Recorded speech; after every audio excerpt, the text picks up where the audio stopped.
Good morning, everyone. Welcome back to Biblio Fitness. Hope everyone's had a great day, made some amazing gains today.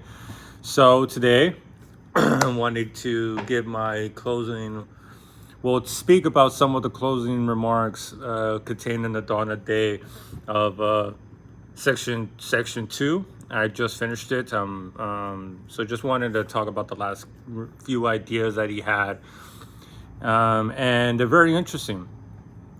He starts going on. He goes on to talk about the rat race that we are in modern times. How the morality and the ideology has led to a point where we've made slavery a virtue. Because that's what how in this pursuit of some utilitarian paradise, from a socialist perspective, right? You have the whole communism, this workers' paradise, and that's what's being sold to us all the time, right? Like you're working, you're breaking, you're busting your ass, you're being put to work like a dog for the advent of this future that never arises, and it actually causes us to go hysterical. Because in this rat race, in this new era of this new secular world, God is no longer present, right? Money has now subsumed that place of God, and now where our pursuit of truth was aimed at this love of God is now for a love of money. And even with this new ideal in place, we still chafe, we still harbor bitterness and resentment because of us being worked like dogs, for a promise that never seems to arrive, like a world that never seems to arrive. And, a lot of us make the mistake that making more money is somehow going to alleviate these woes and frustrations set forth, right? And it's not the case, And he's made very interesting points throughout this book, and that's even with our relationship with the truth and how we find the truth and our relationship to this thing. And while truth it is subjective, we aren't allowed to really go out into the desert. From a very early age, we're shoved all this crap down our throat, useless information in school, instead of developing a genuine connection to the pursuit of truth. We're never given that connection, and he really makes a great point how, when as little kids, we should be presented the world in countless different problems that have to be solved, but we don't have the ability and the resources and the cognitive functions in order to achieve that outcome, in order to overcome these set obstacles. And in that frustration, in that desperation of trying to figure this out, we now see the truth. We really are able to develop then a genuine love to the seeking of truth. A lot of us don't like that because from a kid, like I said, we're shoved this crap down our throat, and we develop a resentment towards this knowledge seeking, and we even start developing a relationship that the seeking of knowledge is useless because everything that I've learned in school is not really used in my day-to-day life. So we develop this negative relationship with the seeking of knowledge and the seeking of truth. And when it comes to the workers nowadays, a lot of us, like I said, a lot of us think that us making more money would resolve these frustrations, these inner frustrations within ourselves towards the world, and how that's not really the case, and how we really do turn to intoxication. We turn to other methods of pleasures to erase those frustrations that we can't handle it, and we develop this bitterness, because we never really truly realize that we're being forced to be something that we're not. Maybe that's the fallacy of universal morality, is trying to construct a truth that can somehow be able to somehow be cognizant of everyone's subjective reality, right? not all of us are the same. And, what's good for me may not be good for another. It's simple, but we never want to act the world and we never want to treat the world in that way. And we're never really allowed, we're constantly looking with these feelings of resentment, first of being oppressed. We always feel like we're being oppressed. We always feel like we're being squeezed and we have no way out, even though we most of the time do. We just end up getting tricked into wanting to keep playing the game and just triumph in the game. You know what I'm saying?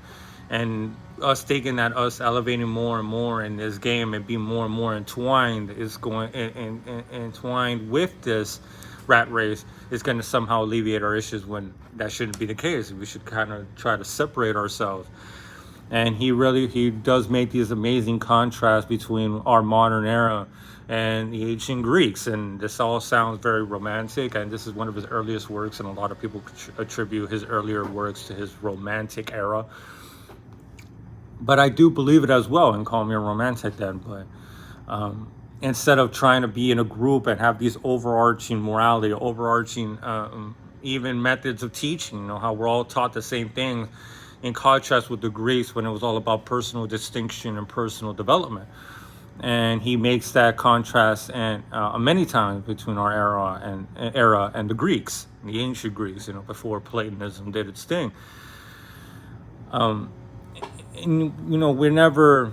We don't, in our modern era, in our modern times, and our modern tastes of excess, how even in this rat race, we're chasing things, we're chasing money, we're chasing materialistic achievements and all this stuff that doesn't better your life in any way, that if anything causes you even more anxiety, unnecessary anxiety.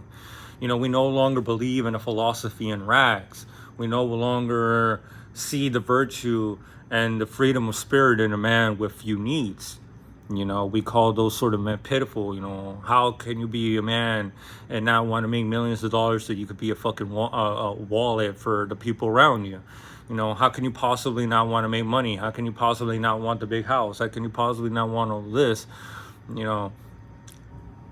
We're chasing these things and never allow ourselves to grow, because we're just, with blinders on like a fucking horse, just speeding on ahead. And even in that relationship with suffering itself, there's an interesting contrast that he makes. How we chafe, we get frustrated, we turn to drink, we turn to religion, we turn to God, we turn to these sort of excuses that somehow vindicate our submissiveness, vindicate our willful, continual subjugation to another person's will, another person's truth, another person's will to power. When it comes to us, placing ourselves under an ideology, placing ourselves under a cast of certain beliefs, in order to lose ourselves as a denominator amongst our fellows. And he makes an interesting contrast to Jews, for example. And, he's the first one that really, like I've read, that really does make an interesting case that Jews are probably the most noble of all classes, noble of all races. And I don't believe in race, but this is what he means, they're the most noble of ethnicities. Because unlike us, for example, as Hispanics, which has always been a very pitiful aspect of us Hispanics, I really do think it's very pitiful and disgusting that we continue to pray to a God that was used to subjugate our people, that was used to exterminate our people. And at the same time, it does show you the thoroughness and genius of the Christian friars and their thorough genocidal endeavor of just completely destroying our culture and our history. And we still have African Americans and Hispanics, us minorities, praying to a God that made us slaves. And we continue to, and I made this observation, and we continuously follow this tradition, because in Christianity, you are sanctifying your submission. You are sanctifying giving yourself up to another, giving yourself up to a Lord, giving yourself up to a God, that, giving yourself to the mercy of a God, to the mercy of a Lord. And that is not a difficult transition to see from slavery, from true slavery, because Christianity, slavery made sanctified, right? Nothing good that you ever do is ever originated from you. This is all divine inspirations. How can you possibly be responsible if you don't even know where it's from? That's why we always have to give credit to God. Oh, thank God for giving me the opportunity to be here, things of that nature. And I believe that's why we came onto these and continuously believe in Christianity. And and we turn to it in order to somehow just lighten the load of suffering and woes. Instead of trying to make better, we sanctify these things. Unlike Jews, for example, how he says how they've gone through so much turmoil, so much pain, so much prescriptions and programs. They've been persecuted. They were for millenniums, for like countless millennia. Well, not countless, but a very long time. And he makes it how these guys, not these guys, but he's obviously overgeneralizing, but how they've never even lost confidence in themselves. Even the constant subjection of slavery, being persecuted, being given a little corner of economy. How a lot of countries restricted what positions they can hold in government, if any, what businesses they can hold in. And instead of like us, the majority of people, and the 99% of us who chafed, who submitted, who don't find any hope, who find a nihilism, how we turn to suicide, how we turn to all these things because we can't handle a bit of suffering, right? Unlike the Jews, who've gone through all the suffering and they've never lost confidence in themselves. How even after these constant prescriptions, they're still extremely powerful, extremely an influential group. And I know a lot of people like to talk about it because people think you're an anti-Semite, but it's true, and how they're fucking geniuses. They've been all around the world. They've been all around Europe being persecuted, having to emigrate towards here and emigrate here and emigrate there, and never knowing who might be your friend and foe. And this really develops in a unique set of personality and a unique confidence in themselves, because every single one of them can look back at any of their ancestors and realize, wow, we've been through worse and we've come out on top. This coolness and this courage, this bravery that's masked by meekness and submissiveness has never been relinquished. And how, who knows what sort of greatness that they would be able to exhibit if they're allowed their place in the sun. And that's when Nietzsche talks about, a culture that's gone through so much turmoil, so much drive, so much passion, so much, how can, who knows what they will be able to possibly produce, the great genius and the great intellect of their peoples in art and music and philosophy, if given the proper place in the sun. Which is a very interesting concept, right? Because in suffering is where you find virtue. Like true virtue is suffering, and if you suffer as much as they did, who knows the greatness that's stored within. And it just goes back into the whole original premise of the rat race, how they've, even in their very minuscule sectors of which they were allowed to conduct business, they were able to overcome and really become masters, really exert a certain amount of influence, unlike us, that we just gave up. A lot of us, subconsciously gave ourselves to a philosophy that vindicates our passivity or timidity. And it's just, I just love how he continuously makes the point, that the way that we look at the world now is just so plebeian and so pathetic. How nowadays we don't really truly develop a relationship with ourselves, and not allowed to be cast out into the desert, not allowed to be cast out and really see the abyss. A lot of us are too scared to stare into the abyss anymore. We don't want to do that. I feel like a lot of us give ourselves into the group because these are questions that we no longer have the stomach to answer or to face anymore. And it's a big responsibility, but it is necessary. And, it is tough, and you have to be completely honest with yourself. But That's the true practical morality, practical practical experience. And it's just it's really nice that, well, not really nice, but it's really cool how a lot of the stuff that he writes is so, you can easily compare it to the world we live in now. This guy has ears to the ground, and he unfortunately was a very obscure writer while he was alive. But at the same time, that also, it kind of also at the same time draws it to the effect that, we live in a world where nothing is valid unless the group deems it valid. Nothing is true unless the group deems it true. And our pursuits have drastically changed from so many aspects. And it's not like how he says with the Greeks, how you had a teacher, and you were to follow him, and you were to create your own, like find out how you were gonna do it. Not everyone just being told what to learn, what to read, how to do it, and there's no competition.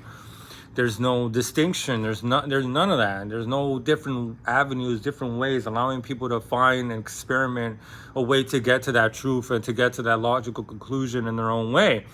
Because competition breeds ingenuity. Competition breeds a further development. And that's the thing, and that's the truth that maybe we don't want to acknowledge with the ancient world, that we continuously progress at such a rapid pace because we were constantly trying to overcome our neighbors. And even our perception of morality itself, how we consider ourselves good and our enemies bad, and vice versa. And their God sacrificed their version of truth, and so do ours. But we don't have that competition anymore. This whole equality thing is to make sure we don't have competition. If it is competition, safe and sanitized, and it's all very narrowed down and restricted, where you're not able to make your own path. Everything's been blocked. So these are all very interesting things to consider. Our constant chase of money has us continuously frustrated.